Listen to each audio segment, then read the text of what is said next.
Okay, so I thought I'd make a video teaching you about vaginas, as you do.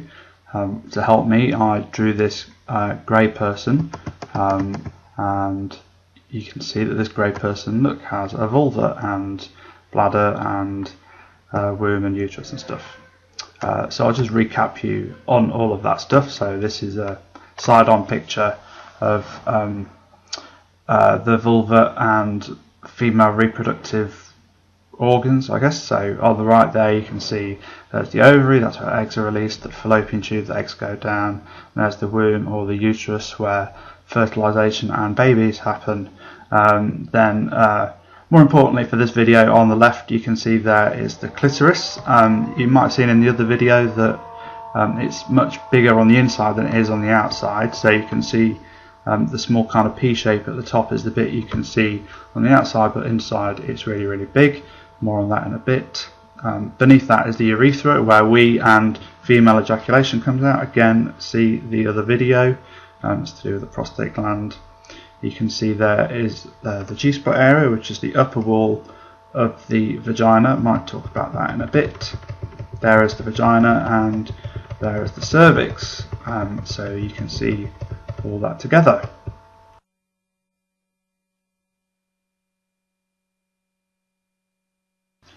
The picture you can see on the right here is the picture of the vagina at rest, which is a bit of a weird term, but it's one that they use in research. It's basically a vagina that isn't turned on, and you can see here that when vaginas do get turned on, they change shape in a pretty big way. So the entrance to the vagina doesn't get very much bigger, but all the stretching happens deep inside the vagina, kind of further along the vaginal canal, and also around the fornix, which might be a term you've never heard used before, but I'll come on to it in a second. So during arousal, the clitoris gets hard. So in a similar way to how erections happen for penises, erections happen for clitorises as well. So blood rushes into the clitoris and it gets hard and it throbs and it feels great for people who have clitorises, and you can see it throbbing here. That's in my excellent animation. And the vagina gets really wet. So some people produce more wetness than others, and some people feel like they don't produce enough wetness, which means that they have to use like additional lubrication and stuff. But generally speaking, the vagina gets pretty wet. Okay, much more wet than when it's resting. Okay, and you can see that the vagina stretches. So the vagina stretches around the fornix area mostly. Here is the fornix, and there are two bits to the fornix. There's the bit in front of the cervix and the bit behind the cervix, which is purple here. And the bit in front of the cervix is called the anterior fornix for all you sex geeks out there, and the bit behind is called the posterior fornix.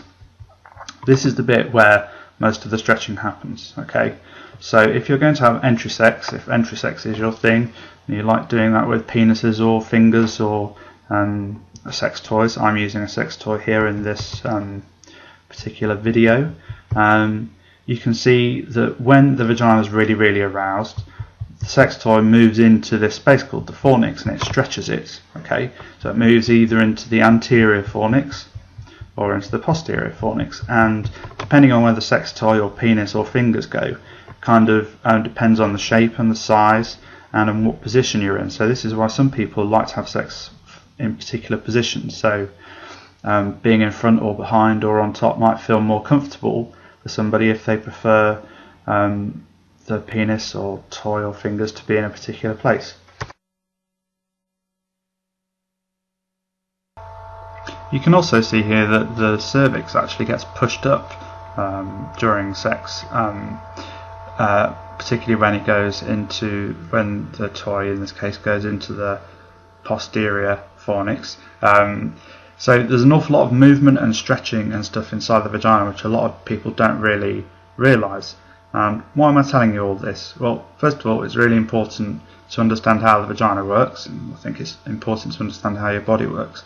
But also because of that, a lot of people have sex which ends up being quite painful, particularly entry sex, because they haven't understood about the fornix stretching and how that's really, really important, and how it's really important to get turned on before you have this kind of sex, because it can hurt. And it hurts because if the fornix doesn't stretch, the penis or fingers or toy. The other reason I made this video is that there are a lot of myths around the vagina. Like, people think that after sex the vagina gets really loose and never gets to be as tight as it was before sex. It's just not true. Okay, the vagina returns to its resting state and the same size after sex. There's a lot of muscle surrounding the vagina. These are called Kegel muscles, if you want to look it up. So it goes back to its pre-aroused state afterwards.